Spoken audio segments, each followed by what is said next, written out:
नमस्कार। कामायनी हिंदी के उत्कृष्ट कोटि के महाकाव्यों में से एक है। आज हम पढ़ेंगे कामायनी में रूपक तत्व है या नहीं। साहित्य शास्त्र में समग्र दृश्य काव्य को रूपक की संज्ञा दी जाती है।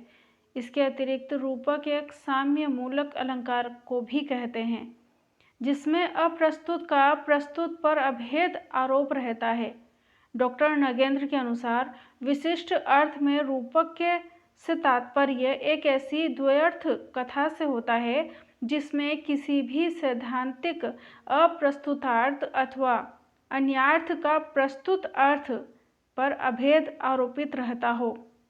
अब कामायनी में रूपक तत्व है या नहीं, इस संबंध में जयशंकर प्रसाद स्वयं लिखते हैं कि श्रद्धा और मनु के सहयोग से मानवता के विकास की कथा को रूपक के आवरण में चाहे पिछले काल में मान लेने का प्रयत्न हुआ हो या फिर जैसा कि सभी वैदिक इतिहासों के साथ निरुक्त के द्वारा किया गया, किंतु मनवंतर के यथार्थ मानवता के नवयुग के प्रवर्तक के रूप में मनु की कथा, जो आर्यों की अनुश्रुति में दृढ़ता से मानी गई है, इसलिए व्यवस्थ मनु को ऐतिहासिक पुरुष भी मानना उचित होगा। जयशंकर प्रसाद ने यह भी स्पष्ट किया है कि यह आख्यान इतना प्राचीन है कि इतिहास के रूपक का भी अद्भुत मिश्रण हो गया है।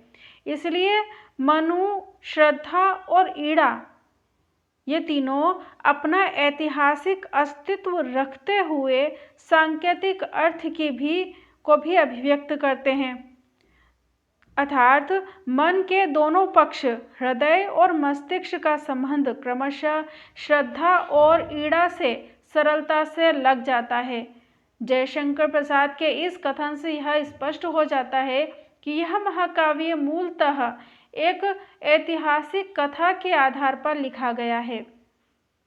इस ऐतिहासिक आख्यान में प्राचीनता के कारण बहुत ही पहले ही जो रूपक का मिश्रण हो गया था, इसके नूतन रूप, कल्प अथवा सांकेतिक अर्थ की भी योजना की है। अतः कामायनी की कथा में रूपक की संभावनाएं निश्चित रूप से दृष्टिगोचर होती है। कामायनी की कथा का अध्ययन करने से यह प्रमाणित हो जाता है कि उसकी कथा में अप्रस्तुत अर्थ व्यक्त करते हुए प्रसाद ने अपनी ओर से अधिक प्रयत्न नहीं किया, क्योंकि उसमें प्राचीन काल से ही रूपक तत्व भर दिया गया था। उन्होंने कामायनी के ऐतिहासिक स्वरूप को उद्घाटित करते हुए एक गौण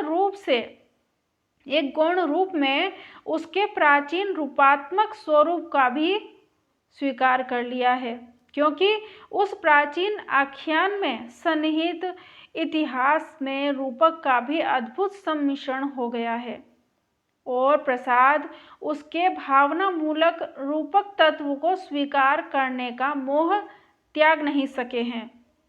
प्रसाद ने कामायनी में मनु और श्रद्धा के संयोग से मानव सृष्टि के विकास के साथ उसके नायक मनु द्वारा चरम शांति एवं आनंद की उपलब्धि को प्रस्तुत किया है।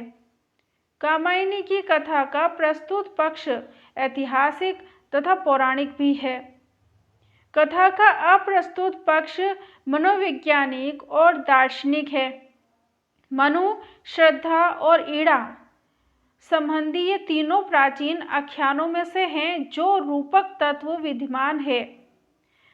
उसी के आधार पर कामायनी में प्रस्तुत कथा के आवरण में मानव के सामाजिक और मनोवैज्ञानिक विकास की कथा है और रूपक योजना प्रसाद की अपनी कल्पना की उपज और उसकी अपनी देन भी है। मनु के विषय में प्रसाद ने स्पष्ट किया है कि मनु मन का, मानव मात्र का और मनन का प्रतीक है। श्रद्धा का संबंध हृदय से और ईड़ा का संबंध मस्तिष्क से है। अतः इस प्रकार यह स्पष्ट है कि कामायनी के मनु, श्रद्धा और ईड़ा मन, हृदय और बुद्धि के मानवीकृत रूप हैं। मनु और श्रद्धा का पुत्र कुमार व असुर पुरोहित किलात और आकुल न तो मानवीकृत हैं और न ही उनके सांकेतिक अर्थ ही हैं। काम व लज्जा मानवीकृत पात्र पात्री नहीं है, अपितु एक मन की आंतरिक वृत्तियां हैं जिनकी छाया का दर्शन क्रमशः मनु तथा श्रद्धा से होता है और अपने मन के भीतर का ही एक स्वर सुनाई पड़ता है। जयशंकर प्रसाद के अनुसार मनु मन का प्रतीक है।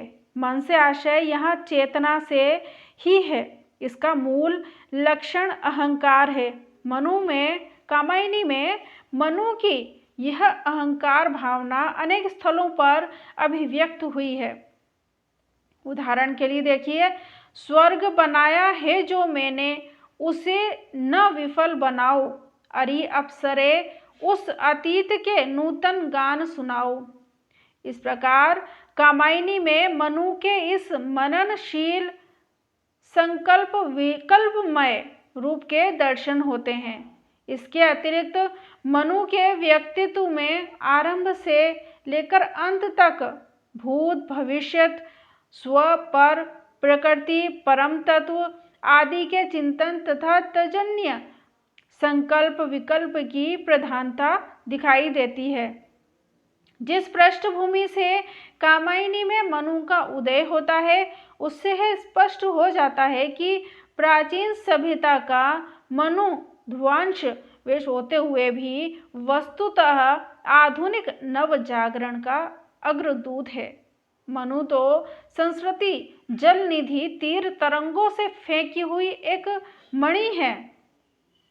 गजानन माधव मुक्तिबोध मनु के इस कामायनी के संबंध में लिखते हैं कि जयशंकर प्रसाद के अंतःकरण में जो एक जीवित और जीवंत छटपटाती हुई दुखती हुई एक ग्रंथि है, वह अभ्यंतर ग्रंथि अपने पूरे दुख, अपने पूरे संपूर्ण ज्ञान, अपने पूरे आवेग और अपने संपूर्ण मान के उलझाव के साथ कामायनी में प्रकट हुई है।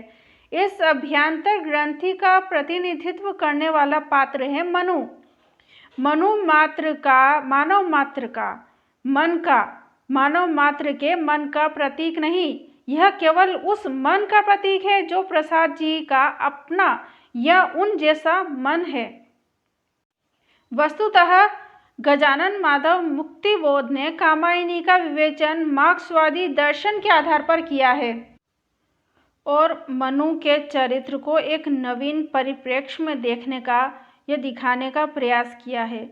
प्रसाद ने श्रद्धा को हृदय का प्रतीक माना है। इस संदर्भ में उन्होंने ऋग्वेद के उद्धरण देते हुए आमुख में लिखा है कि श्रद्धा हृदय या कुप्ता श्रद्धया विदन्ते वसु। कामायनी में श्रद्धा के हृदय रूप की प्रतिकृति अनेक स्थलों पर दिखाई देती है। प्रसाद ने श्रद्धा का यह रूप अत्यंत सशक्त शब्दों में चित्रित किया है। वे कहते हैं, हृदय की अनुकृति बाहरी उदार, एक लंबी काया उन्मुक्त मधु पवन पीड़ित ज्यों शिशुसाल, सुशोभित हो सौरभ संयुक्त। अर्थात श्रद्धा कथानक में अपने प्रथम अवतरण काल में जीवन के एक वास्तविक निर्माणात्मक पक्ष का संदेश लेकर उपस्थित हुई है। जब वह मनु को चिंतित, दुखी और एकाकी अवस्था में देखती है तो उसके मुख से सहज ही मनु को लक्ष्य करके ये शब्द प्रस्फुटित होते हैं। वो कहती है, हृदय में क्या नहीं है अधीर, लालसा जीवन की निशेष कर रहा वंचित, कहीं न त्याग तुम्हें मन में घर सुंदर वेश। प्रारंभ में श्रद्धा किस तरह से भौतिक सुख समृद्धि की प्रगल्भ प्रेरणा तैयार करती है, इसके व्यक्तित्व में दया, ममता, मधुरिमा, त्याग, सहानुभूति और क्षमा विद्यमान है। इसके अतिरिक्त उसके व्यक्तित्व का दृढ़ पक्ष भी उद्घाटित हुआ। इसमें असीम विश्वास, उत्साह, प्रेरणा, स्फूर्ति आदि हृदय के एक सबल पक्ष हैं।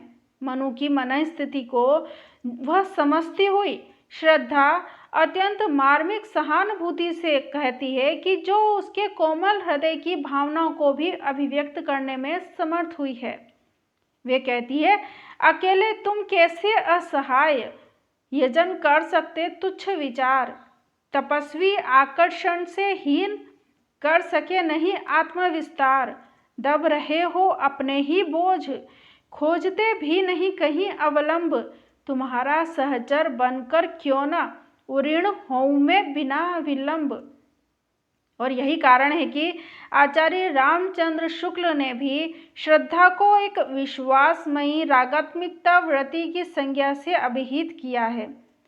आचार्य रामचंद्र शुक्ल ने इस विषय में लिखा है कि रूपक की भावना से के अनुसार श्रद्धा विश्वास समन्वित रागात्मिकता की वृत्ति है और ईड़ा व्यवसात्मकता बुद्धि है। कवि ने श्रद्धा को मृदुता, प्रेम और करुणा का प्रवर्तन करने वाली और सच्चे आनंद तक पहुंचाने वाली चित्रित किया है।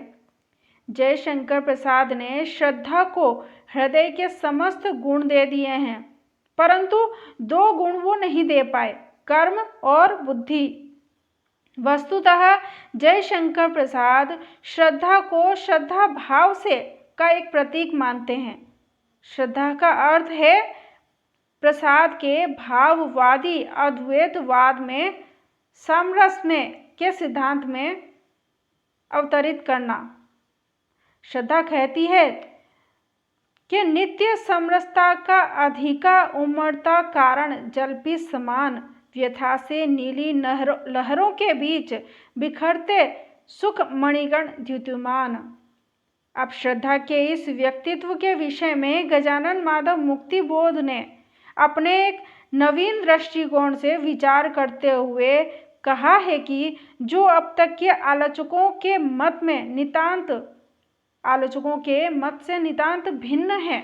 वे कहते हैं कि श्रद्धा के चरित्र द्वारा हमको यह भी स्पष्ट हो जाना चाहिए कि नई पूंजीवादी सभ्यता ने लोगों के सामने जो भी आकांक्षाएं उत्पन्न कर रखी थी, वही सभ्यता शीघ्र ही अपने आत्मविरोधों द्वारा हासग्रस्त होकर असंयोजनीय भीतर और बाहरी विषमताओं में फंस गई है तथा उसने जनता के ऊपर ही हाथ साफ किया है। श्रद्धावाद उसके इन आत्मविरोधी के लिए क्षमा प्रार्थी होकर उन्हीं की ओर से काम करने लगा, जो शोषक और शासक के रूप में आज जनता के सामने उपस्थित है और इस पर अत्याचार कर भी रहे हैं। गजानन माधव मुक्तिबोध का यह विश्लेषण मार्क्सवादी सिद्धांत पर आधारित है, जो श्रद्धा के चरित्र में एक नए प्रतीक खोजने का प्रयास करता है। वस्तुतः मुक्तिबोध के मतानुसार श्रद्धा का संबंध मूलतः श्रद्धावाद से है, जिसका संबंध घन और व्यक्तिवाद से होता है। इसलिए प्रसाद के इस चरित्र में आदर्शवाद सन्निहित है। प्रसाद ने ईड़ा को बुद्धि का प्रतीक बताया है। ईड़ा कामायनी का एक अत्यंत विवादास्पद प्रतीक है। प्रसाद के विशेष दृष्टिकोण के बावजूद भी कामायनी में वैज्ञानिक बुद्धि की प्रतीक ईड़ा की विजय होती है। फिर भी आलोचकों ने ईड़ा की उपेक्षा की है। प्रसाद ने ईड़ा का प्रतीकात्मक स्वरूप इस प्रकार चित्रित किया है। वे कहते हैं, बिखरी अलकें ज्यों तर्क जाल, वह विश्व मुकुट सा उज्ज्वलतम शशिखंड सदृश्य था स्पष्ट भाल, दा पद्म पलाश चषक से द्रग देते अनुराग विराग ढाल, कुंजरीत मधुप से मुकुल सदस्य व आनंद जिसमें भरा गान, वक्ष स्थल पर एकत्र धरे संस्कृति के सब विज्ञान ज्ञान, था एक हाथ में कर्म कलश वसुधा जीवन रस सार लिए, दूसरा विचारों के नभ को था मधुर अभय अवलंब दिए, त्रिबली थी त्रिकोण तरंगमयी आलोक वसन लिपटा अराल, चरणों में थी गति भरी ताल। अब इस प्रकार से ईड़ा के जो यह चित्रांकन कामायनी में किया गया है, उसमें बुद्धि के तर्क, भौतिक ज्ञान, विज्ञान, त्रिगुण आदि के समग्र तत्वों का अवयव रूप समावेश हुआ है। ईड़ा का चरित्र एकांत बौद्धिक है। वह हृदय की विभूतियों से वंचित एक व्यवसायत्मिक बुद्धि द्वारा अनुशासित रही है। जीवन की अखंडता के स्थान पर वह एक वर्ग विभाजन एवं अभेद के स्थान पर भेद की व्यवस्था करती है। आचार्य शुक्ल भी कहते हैं कि ईड़ा या बुद्धि अनेक प्रकार के वर्गीकरण और व्यवस्थाओं में प्रवृत्त होती हुई कर्मों में उलझाने वाली चित्रित की गई है। ईड़ा के संबंध में गजानन माधव मुक्तिबोध स्वयं लिखते हैं कि हास्यग्रस्त सभ्यता का उन्नायिका है ईड़ा, अतएव वह मनु के अतिचारी कार्यों की न्यायपूर्ण भर्त्सना के बावजूद जयशंकर प्रसाद की एक अंतिम सहानुभूति खो बैठी। यह ईड़ा बुद्धि की प्रतीक नहीं है। ईड़ा तो पूंजीवादी समाज की मूल विचारधारा की प्रतीक है। ईड़ा का चरित्र बुद्धि प्रधान अवश्य है। वह ज्ञानोन्नति और वर्ग विभाजन के आधार पर नवीन सभ्यता को खड़ी करती है। जीवन के लिए संघर्ष और योग्यतम की विजय तथा शेष का नाश उसका प्रमुख सिद्धांत रहा है। इस संघर्ष को प्रसाद जी की चित्ती केंद्रों का संघर्ष भी कहते हैं। कामायनी में मनु, श्रद्धा और ईड़ा के पश्चात कुमार को प्रसाद ने नव मानव का प्रतीक बताया है और यह पात्र अपने पिता से मननशीलता, माता से श्रद्धा अर्थात हार्दिक गुण और ईड़ा से बुद्धि ग्रहण कर पूर्ण मानवता को प्राप्त करता है। कुमार मानवता का एक यथार्थ रूप में प्रचार करता है। किलाल और आकुली असुर पुरोहित अपनी तामसी वृत्तियों की प्रबलता के कारण आसुरी प्रवृत्तियों के प्रतीक बन जाते हैं। किलात और आकुली मनु को हिंसात्मक याज्ञिक कर्मों में प्रवृत्त करते हैं। मनोवैज्ञानिक दृष्टि से अतृप्ति ही हिंसात्मक कार्यों में परिणत होती है। कर्म का ही अतिवादी रूप है सत्ता को अधिकृत करने का प्रयास, आत्मविस्तार और अपने को अधिकारी बनाने का उद्योग। जैसे जैसे मनु में हिंसात्मक कार्यों की ओर प्रवृत्ति बढ़ती है, वह अनेक मानसिक दुर्वृत्तियों से आक्रांत होता चला जाता है। जब मनु के विरुद्ध विद्रोह होता है, तब वह विद्रोहियों के नेता बनकर उनके समक्ष आते हैं। इसका तात्पर्य यह है कि आसुरी प्रवृत्तियां पहले मन को पाप कर्म में प्रवृत्त करती है और फिर उसके पश्चात उसके लिए कष्ट सहना भी पड़ता है। तब वे आसुरी प्रवृत्तियां उल्टे उसकी यातना एवं पीड़ा का में योग देती हैं।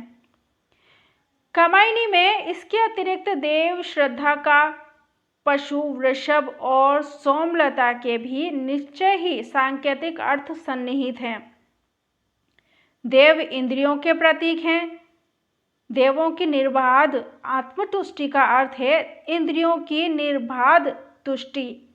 कामायनी के चिंता सर्ग में प्रसाद ने स्वयं लिखा है, वे कहते हैं, अरि उपेक्षा भरी अमरते रि अतृप्ति निर्बाध विलास, द्विधा रहित अपलक नयनों की भूख भरी दर्शन की प्यास।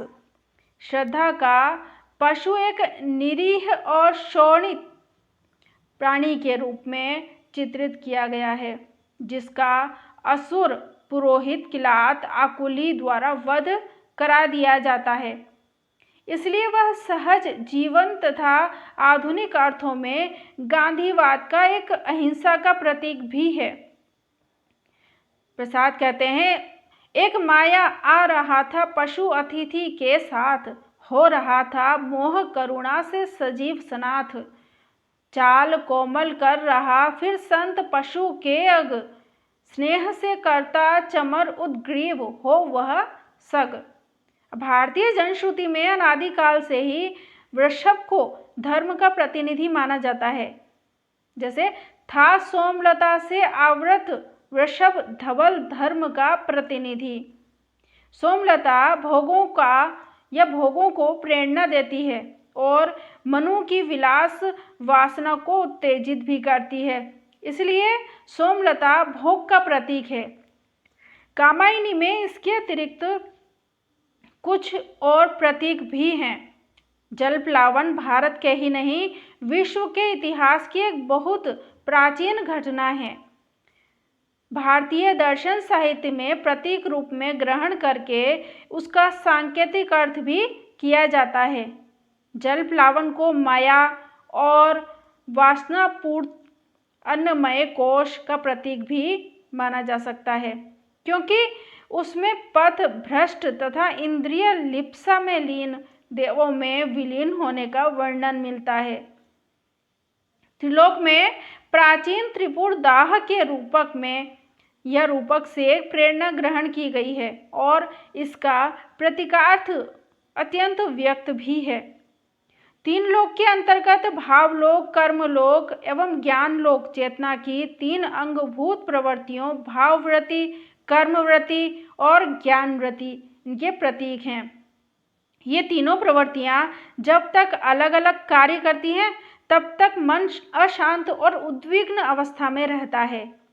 इस संदर्भ में जयशंकर प्रसाद ने सारस्वत प्रदेश की वैज्ञानिक सभ्यता की आलोचना ज्ञान, इच्छा और क्रिया की अलग अलग स्थिर त्रिपुर प्रतीक से की है। कहने को ये त्रिपुर आकाश में है, किंतु वस्तुतः इनका भी संबंध सारस्वत प्रदेश से ही है। वे कहते हैं, ज्ञान दूर कुछ क्रिया मिला, इच्छा क्यों पूरी हो मन की, एक दूसरे से न मिल सके यह विडंबना है जीवन की। प्रसाद ने जहाँ तक इन तीनों लोगों की पृथकता का चित्रण किया है वहाँ तक तो यथार्थ है ही, परंतु जैसे ही वे श्रद्धा की ऐन्द्रिय जालिक स्थिति से इन तीनों को आकाश में मिला देने का प्रयास करते हैं, वह कल्पना प्रतीत होती है। यही कारण है कि त्रिपुर का वास्तविक चित्रण जहाँ आकर्षक है वहाँ काल्पनिक चित्रण बड़ा नीरस हो जाता है।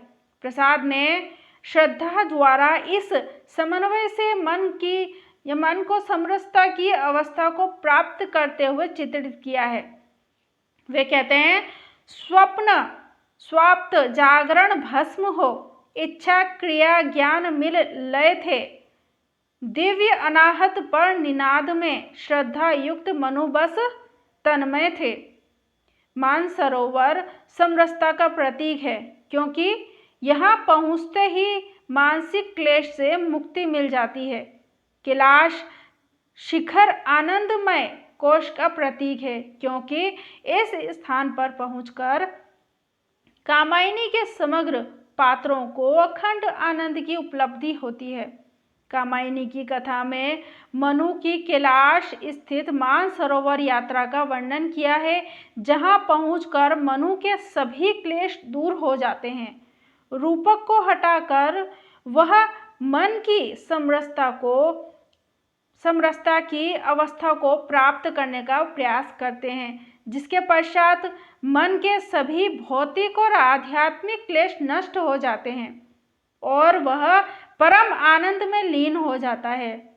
यह आनंदमय कोश पिंड स्वरूप पर्वत का एक उच्चतम शिखर कैलाश है। प्रसाद के मन में कामायनी के सृजन के समय यह वैदिक स्वरूप निश्चित रूप से विद्यमान था। मनु अपने प्राकृत रूप में एकाकी, मननशील एवं अहंकारी है। यह अहंकार में लीन चिंतन एवं मनन के अतिरिक्त कुछ भी करने में असमर्थ है। मनु का काम तथा रति की पुत्री श्रद्धा से संयोग होता है और वह जीवन के प्रति आकर्षण और स्फूर्ति का अनुभव करने लगता है। श्रद्धा के साथ रहकर मनु के अहंकार का समार्जन होता है और वह स्व से पर की ओर अग्रसर हो जाता है। उसका अहंकार बीच बीच में उतरता भी है। वह आसुरी वृत्तियों के प्रतीक असुर पुरोहित आकुली और किलात की सहायता से पशु यज्ञ करके सोमरस को प्राप्त करना चाहता है। श्रद्धा इस कुकृत्य का विरोध करती है और मनु को उसका अनुचित्य स्वीकार करने के लिए बाध्य भी करती है। उसके उपरांत श्रद्धा के प्रभाव से उसके अहंकार का संस्कार होता रहता है, परंतु कुछ समय के पश्चात उसका अहंकार प्रबल हो जाता है और वह स्वयं कहता है, यह जलन नहीं सह सकता मैं, चाहिए मुझे मेरा ममत्व। इस पंचभूत की रचना में मैं रमण करूं बनकर एक तत्व। मनु श्रद्धा में विरक्त होने के पश्चात स्वयं में लीन हो जाता है और उसकी वृत्तियां फिर से जाग उठती है। वह जीवन पथ पर भटकता हुआ सारस्वत प्रदेश पहुंचता है। वह सारस्वत प्रदेश जीवन के निम्नतर कोश प्राणमय कोश का प्रतीक है। यहाँ मनु की भेंट ईड़ा से होती है और वह मनु को बुद्धिवाद की शिक्षा देकर जीवन की ओर प्रेरित करती है और शासन करने के लिए भी कहती है। वे कहती है, यह प्रकृति परम रमणीय अखिल ऐश्वर्य भरी शोधक विहीन, तुम उसका पटल खोलने में परिकर कसकर बन कर मलिन, सबका नियमन शासन करते बस बढ़ा चलो अपनी क्षमता, तुम ही इसके निर्णायक हो कहीं विषमता या समता, तुम जड़ता हो चैतन्य करो विज्ञात सहज साधन उपाय, यश अखिल लोक में रहे छाय। इस प्रकार प्रसाद के चरित्र इस चित्रण में स्पष्ट है कि मनु के अहमवाद और एकाधिकारी भावना का ही दोष है। इस पराभव के पश्चात भी मनु को अत्यंत ग्लानि अनुभव हो जाती है। श्रद्धा उसे पुनः कर्मशील होने के लिए प्रोत्साहित करती है। मनु तथा श्रद्धा हिमालय के शिखर पर चढ़ते चढ़ते एक ऐसे स्थान पर पहुंचते हैं जहां उन्हें त्रिपुर के दर्शन होते हैं। श्रद्धा इसका रहस्य मनु को समझाती है। वह 3 ज्योतिपिंड भावलोक, कर्मलोक तथा ज्ञानलोक हैं। इनके अलग होने से संसार में विडंबना फैलती है। श्रद्धा की मुस्कान ज्योति रेखा बनकर तीनों लोक में पहुंच जाती है, जिससे तीनों लोक एक हो जाते हैं। मनु के मन में क्लेश व संसार की विडंबनाएं समाप्त हो जाती है और मनु आनंद लीन हो जाता है। इस संबंध में डॉक्टर नामवर सिंह कहते हैं कि कामायनी के प्रतीक एक हद तक छायावादी आवरण से ढके हुए हैं, लेकिन दूसरी ओर उसमें अपने युक्त जीवंत समस्याओं का स्पंदन भी है। अर्थात हम कह सकते हैं कि जयशंकर प्रसाद ने अपने युग की वास्तविकताओं को इतने व्यापक और सामाजिक परिवेश में तथा भावना के गहरे स्तरों के साथ चित्रित किया है। इन प्रतीकों में युग युग को रसमग्न और प्रेरित करने की क्षमता आ गई है। कामायनी एक निसंदेह एक रूपक काव्य है। इसमें ऐतिहासिक आधार तो लिया ही गया है, परंतु उसमें मानव के एक मनोवैज्ञानिक इतिहास को भी जयशंकर प्रसाद ने सफलतापूर्वक उद्घाटित किया है।